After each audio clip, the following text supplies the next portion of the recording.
प्यारे बच्चों नमस्कार, आपका हमारे यूट्यूब चैनल एम के स्टडी पॉइंट 01 में स्वागत है। आइए हम आपको चैप्टर नंबर 5 कराते हैं, समांतर श्रेणी से शॉर्ट में लिखा जाता है एपी। यदि कोई एपी यानी समांतर श्रेणी A1, A2, A3, dot dot dot AN हो, तब प्रथम पद को ए से लिखते हैं, ये होता है A1। सार्वंतर निकालने का क्या सूत्र होता है? देखो, सार्वंतर को लिखते हैं D से, A2 माइनस A1, या लिख सकते हो आप A3 माइनस A2, या लिख सकते हो आप AN माइनस AN माइनस 1। यानी दूसरा पद तो दूसरे पद में से पहला पद घटाया जाएगा, तीसरे पद में से दूसरा घटा दो, या लास्ट के पद में से उससे एक पहले वाला पद घटा दो। AN में से कितना घटा दे? AN minus 1। इस तरीके से निकाल सकते हो। अब nवा पद सो होता है AN बराबर A plus N minus 1 into D। अगर मान लो हमें प्रथम पद निकालना है तो आप क्या करो, यहाँ पर एक रखोगे तो इसमें भी एक रखेंगे, एक में से एक जाएगा 0 गुणा करेंगे तो 0 हो जाएगा, यानी प्रथम पद एक आ जाएगा, A1 बराबर A आ जाएगा। अब जैसे मान लो हमें द्वितीय पद निकालना हो तो इसमें हम 2 रखते हैं यहाँ पर, तो आ जाएगा A2 बराबर A plus 2 minus 1 into D। तो क्या आ जाएगा? A प्लस 2 में से गया 1 बचा, A प्लस D बचा, यानी A2 है तो A प्लस D आया, A2 है तो A प्लस D आया। अगर A3 होता तो A प्लस 2D आता, A4 होता A प्लस 3D आता। इसी तरीके से हम निकाल सकते हैं, और भी। और अगर हम लिखें अंतिम पद, तो अंतिम पद का भी सूत्र क्या होता है? L बराबर A plus N minus 1 into D। तो इसमें आपको कुछ नहीं, ये ध्यान रखना है, एक सूत्र ध्यान रखना है, एक ही रखना है, बाकी सार्वंतर इस तरीके से निकाला जाता है, प्रथम पद ये होगा, ये आपको नोट करना है। ये नोट कर लीजिए, फिर आपको क्वेश्चन कराते हैं। आइए आपको अब एक्सरसाइज 5.1 का क्वेश्चन नंबर 1 का फर्स्ट पार्ट कराते हैं। इसमें करना है, जैसे प्राप्त श्रेणी, जो श्रेणी बने, आंकड़ों से श्रेणी बने, वो एपी है या नहीं, ये चेक करना है। लिखा है टैक्सी का किराया प्रत्येक किलोमीटर के बाद बदल जाता है। प्रथम किलोमीटर के लिए किराया 15 रुपए है और प्रत्येक अगले किलोमीटर के लिए किराया 8 रुपए अतिरिक्त है। तो हम कैसे करेंगे? हम इसमें ये चेक करना है जो आंकड़ों से श्रेणी प्राप्त होगी एपी है या नहीं। तो प्रथम किमी के लिए टैक्सी का किराया बराबर कितना दे रखा है आपको? 15 रुपए। किसी टैक्सी से आप प्रथम किलोमीटर के लिए 15 रुपए देंगे, आप जाएंगे तो और प्रत्येक अतिरिक्त किलोमीटर के लिए किराया तथा प्रत्येक अतिरिक्त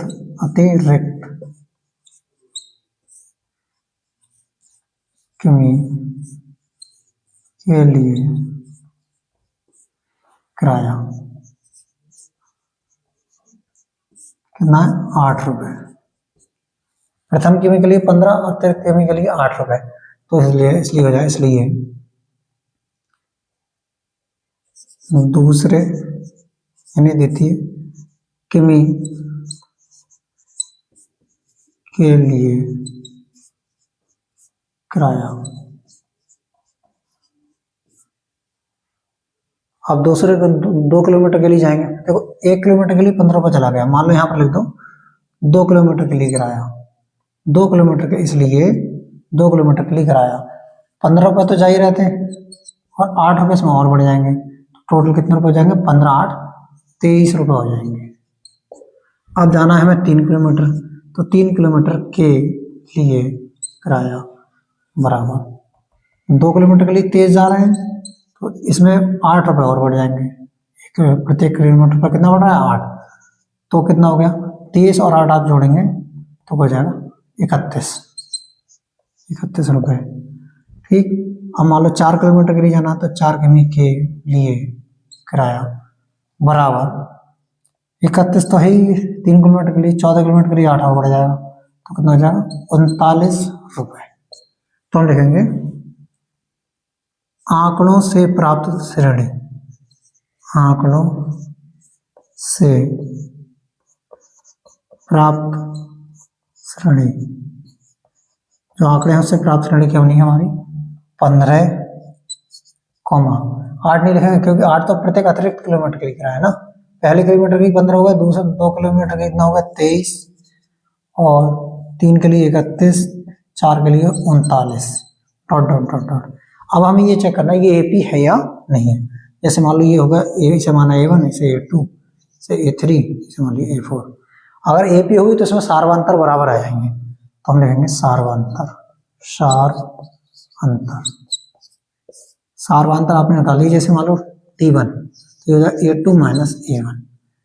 A2 कितना है आपका 23 माइनस कितना 15, कितना आ गया ये आपका आ गया ये कितना 8, 23 में से 15 जाएंगे कितना बचेगा 8। अब आप निकाल लो D2, जब D2 निकालोगे तो क्या होगा A3 माइनस A2, ये कितना आया 31 माइनस 23, 31 माइनस 23, जब 31 में से 23 कम करो तब भी 8 आएगा। यानी दोनों सार्वंतर कैसे आ गए समान। तो जगह कम है मैं इसलिए यहाँ पर लाइन खींच के ही लिख रहा हूँ। आप क्या करना, आप नए पेज पे लिखना, ये सब चीजें नए पेज पे लिखना। चूंकि D1 बराबर D2 यानी सार्वंतर कैसे आ गए समान आ गए, D1 बराबर D2 तो देखें इसलिए प्राप्त श्रेणी AP है, बस यही चेक करना था। अगर सार्वंतर बराबर नहीं आते तो ये AP नहीं होती, अर्थात समांतर श्रेणी नहीं होती। इसे आप नोट कर लें। आइए आपको क्वेश्चन नंबर 1 का सेकंड पार्ट कराते हैं। किसी बेलन में उपस्थित हवा की मात्रा जबकि वायु निकालने वाला पंप प्रत्येक बार शेष हवा का 1/4 भाग निकाल देता है। हमने डाला सॉल्यूशन, माना बेलन में जो हवा है उसका आयतन, हवा का आयतन बराबर B। अब प्रत्येक बार बेलन शेष हवा का कितना भाग निकालता है 1/4 भाग। तो प्रथम बार शेष हवा, प्रथम बार जो हवा है बेलन में उसका, प्रथम बार हवा का 1/4 भाग, हवा कितनी है B, तो B का कितना, B का 1/4 यानी B/4। हम ऐसे चाहो तो ऐसे भी लिख सकते हैं 1/4 B भाग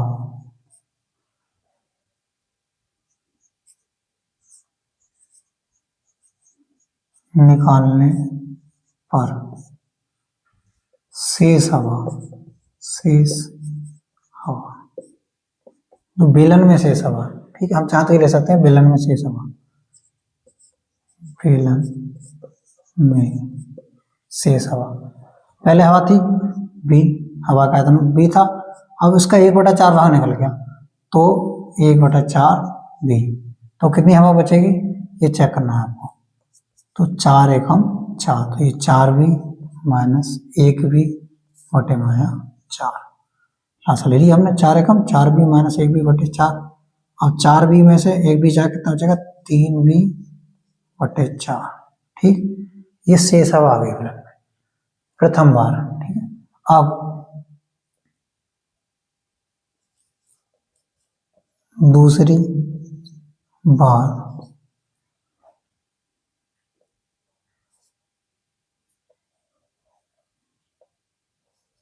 3/4 बेलन में शेष हवा यही तो है 3/4 का 1/4 भाग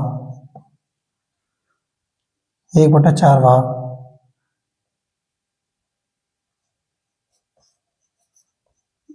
निकालने पर बेलन में शेष हवा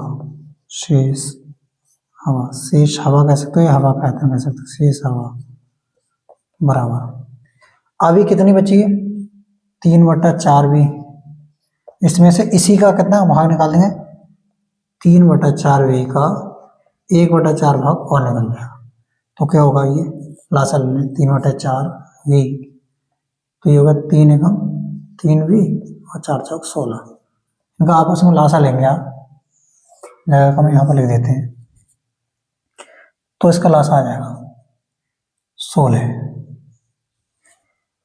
यह गया 4 से 16 डिवाइड करो तो 4 चौक 16, यानी 4 से यहाँ पर गुणा हो जाएगी, 4 गुणा 3 भी माइनस 3 भी,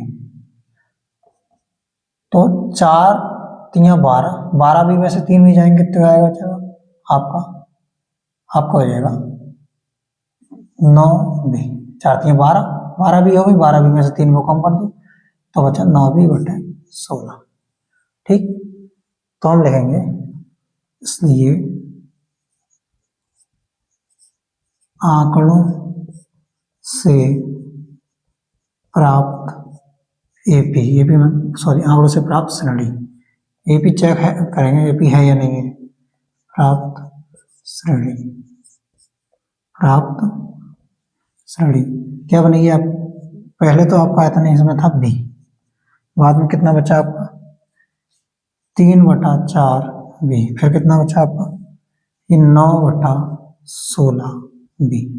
ठीक, ये मान लो आप A1, इसे मान लो A2, इसे मान लो A3 डॉट डॉट डॉट। तो अब क्या करेंगे आप? सारवांतर निकालें, सार अंतर आप निकालो पहले D1 में से A2 माइनस A1, तो A2 का मान कितना है? 3/4 बी, इसमें से बी कम हो जाएगा तो क्या आएगा अपना? आप इसे हल करोगे तो 4 एकम 4 यानी 3 बी माइनस 4 बी बटे 4, तो हमारा बचेगा माइनस का बी बटे 4। ठीक, अब इसी जगह का में आप पहले से नोट करिए, फिर आगे कराते हैं।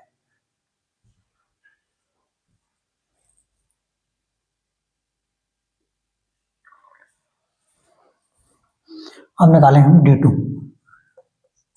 D2 बराबर होगा हमारा A3 माइनस A2। A3 का मान यहाँ पर कितना है आपका? 9/16 भी, 9/16 भी माइनस A2 का मान कितना है अपना?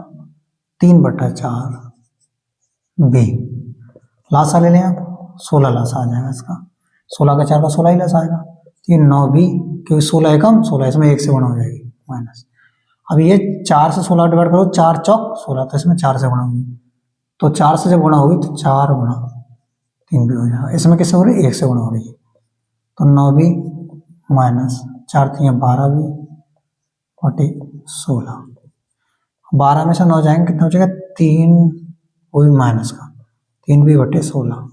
अब आप ये बताइए D1 और D2 दोनों के मान समान है क्या? तो हम लिखेंगे चूंकि D1 is not equal to D2, यानी सारवांतर हमारे बराबर नहीं है, तो लिखेंगे इसलिए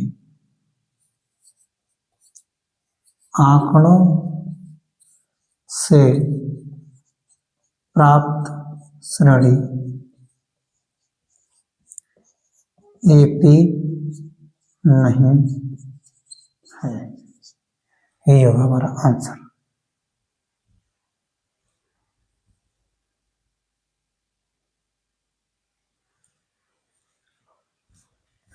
आइए आपको क्वेश्चन नंबर 1 का थर्ड पार्ट कराते हैं। लिखा है प्रत्येक मीटर की खुदाई के बाद एक कुआं खोदने की आई लागत, जबकि प्रथम मीटर खुदाई के लिए 150 रुपये लागत है, बाद में प्रत्येक मीटर की लागत कितनी बढ़ जाती है? 50 रुपये बढ़ती चली जाती है। तो हम लिखेंगे प्रथम मीटर के लिए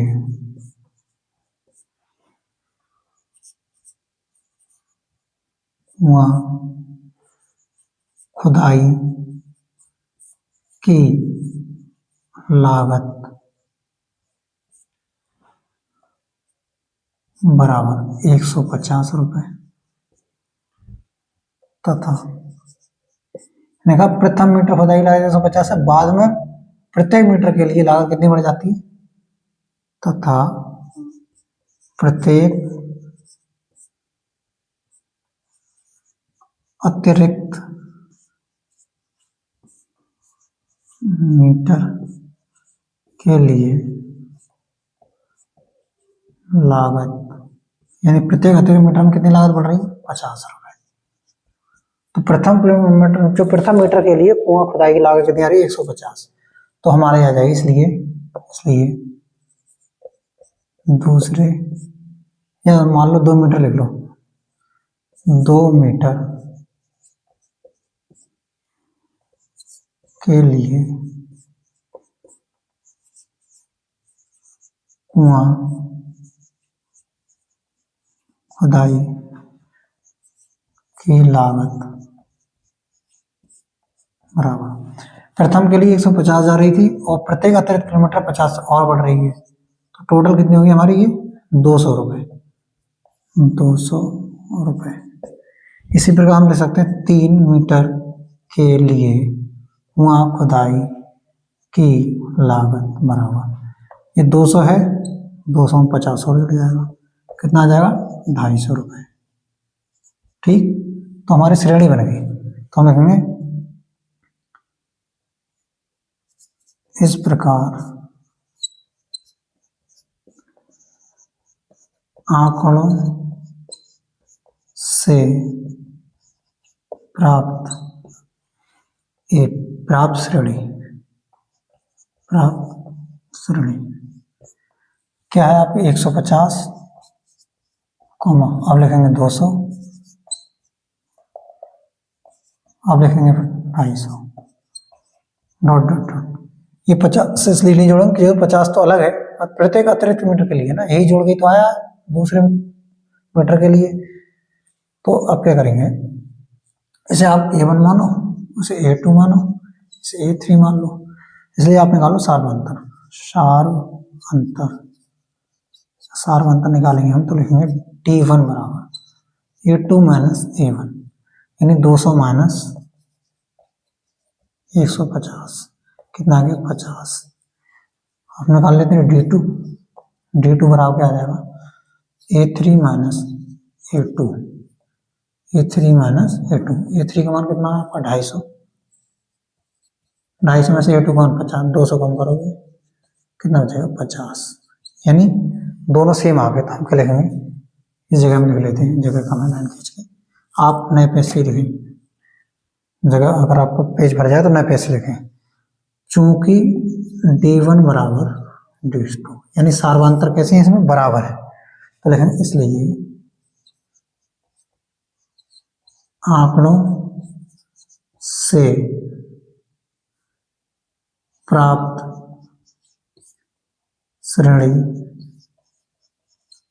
AP है। हमें इन सवालों में यही चेक करना है AP है या नहीं, यानी समांतर श्रेणी है या नहीं, इसे आप नोट कर लें। आइए अब आपको क्वेश्चन नंबर 1 का 4th पार्ट कराते हैं। हमने सॉल्यूशन लिखा है, खाते में प्रत्येक वर्ष का मेजधन जबकि 10,000 रुपए की राशि और 8% वार्षिक ब्याज की दर से चक्रवृद्धि ब्याज पर जमा की जाती है, यानी 10,000 रुपए जो है 8% वार्षिक ब्याज की दर से चक्रवृद्धि ब्याज पर जमा किए जाते हैं, तो प्रत्येक वर्ष का मेजधन निकालना है। तो हम सबसे पहले देखेंगे मूलधन क्या लिया है, मूलधन P बराबर 10,000 रुपए, दर कितनी है आपकी, दर है R बराबर 8%, तो लिखेंगे इसलिए एक वर्ष का मिश्र धन सूत्र होता है मिश्र धन का आपका A बराबर P bracket 1 plus R upon 100 की पावर n, मतलब प्रथम वर्ष के लिए तो घात 1 लगाएंगे यहाँ पर, और यहाँ भी क्या लगाएंगे 1। a बराबर p प्लस 1/r/100 की पावर n या t लगाते हैं, तो यहाँ पर 1 वर्ष की बात करें तो इसलिए हमने घात 1 लगा दी। आप क्या करेंगे, आप a1 का मान निकालना है आपको, तो a1 बराबर p का मान कितना है 10,000, 1 प्लस दर कितनी है आपकी 8 बटे 100 की घात 1, तो हम क्या लिखेंगे 10,000 रख दिया हमने 10,000। ये 100 गुणा इससे करेंगे 100 एकम 100 प्लस 8 यानी हो गया 108, 108 बटे 100, ये हमारा आ गया a1 का मान। इसे हम समीकरण 1 डाल दें, चाहे तो ऐसे लिख दें। अब निकालें 2 वर्ष का मिश्र धन, हम 2 वर्ष का मिश्र धन निकालेंगे, तो a2 बराबर p1 प्लस r/100 की पावर हम कितनी लगाएंगे 2 लगाएंगे, ठीक। 2 वर्ष का है तो 2 लगा दिए हमने, तो हमारा क्या आ गया p का मान कितना है 10,000, 1 प्लस दर कितनी 8 बटे 100 की घात कितनी आ गई 2, तो हम लिखेंगे 10,000, 100 गुणा इससे करेंगे तो 100 एकम 100 और 8 जोड़ेंगे तो कितना आएगा 108 बटे 100 की घात कितनी आ गई यहाँ पर 2। तो आप इसे ऐसे भी लिख सकते हो 10,000 108 बटे 100 गुणा 108 बटे 100, 2 बार लिख दिया हमने इसे। 2 बार क्यों लिख दिया, क्योंकि हमारा ये 10,000 गुणा 108 बटे 100 दे रखा है, दोनों जगह सेम सेम हो गया, तो हम इसकी जगह पर क्या लिख सकते हैं, इसकी जगह पर हम लिख सकते हैं a1। क्या लिख सकते हैं a1।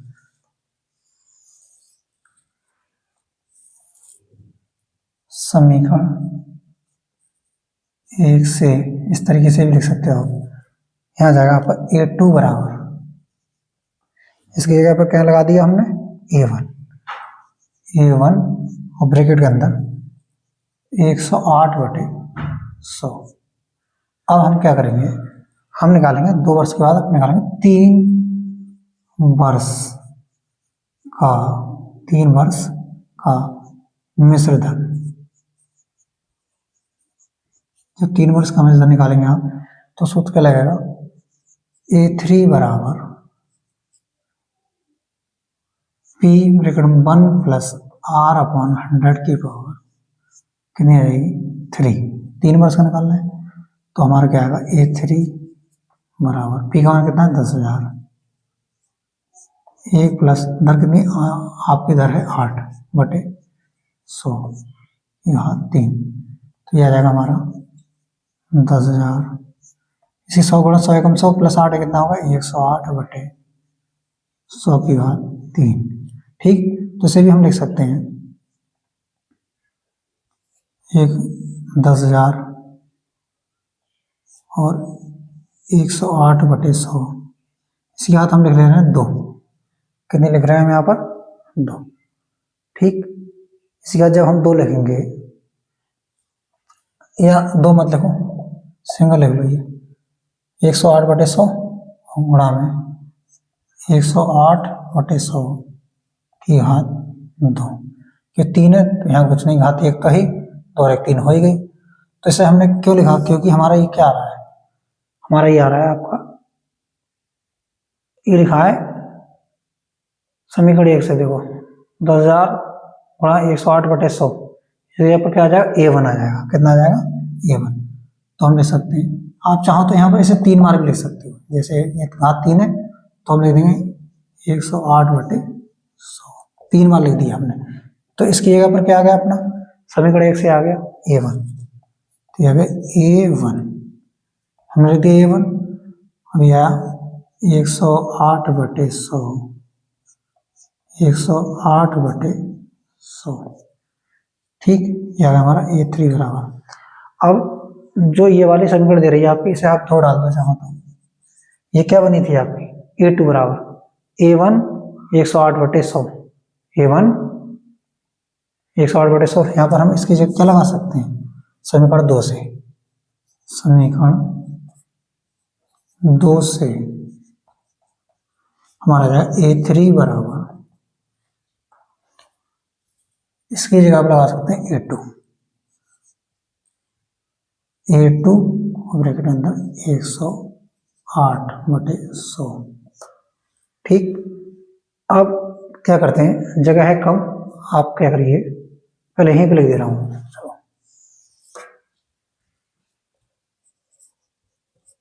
आंकड़ों से प्राप्त श्रेणी, आंकड़ों से प्राप्त श्रेणी क्या बना आपका, A1 का मान आ गया ये, A1 बराबर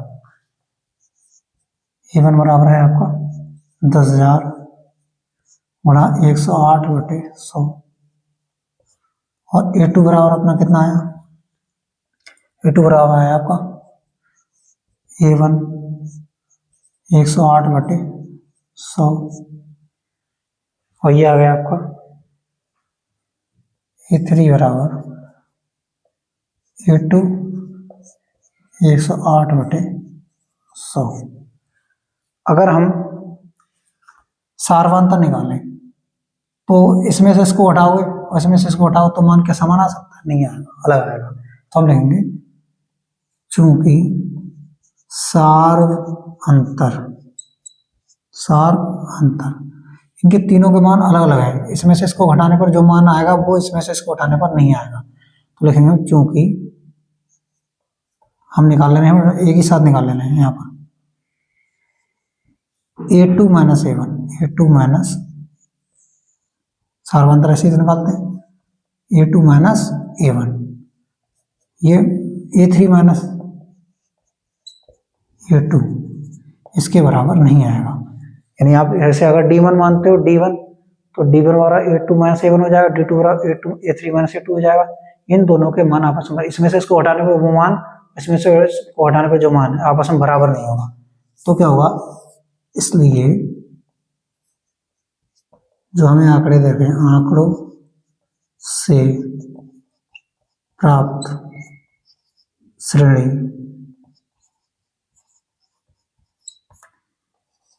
AP नहीं है, ये होगा हमारा क्वेश्चन। इसे आप नोट कर लीजिए।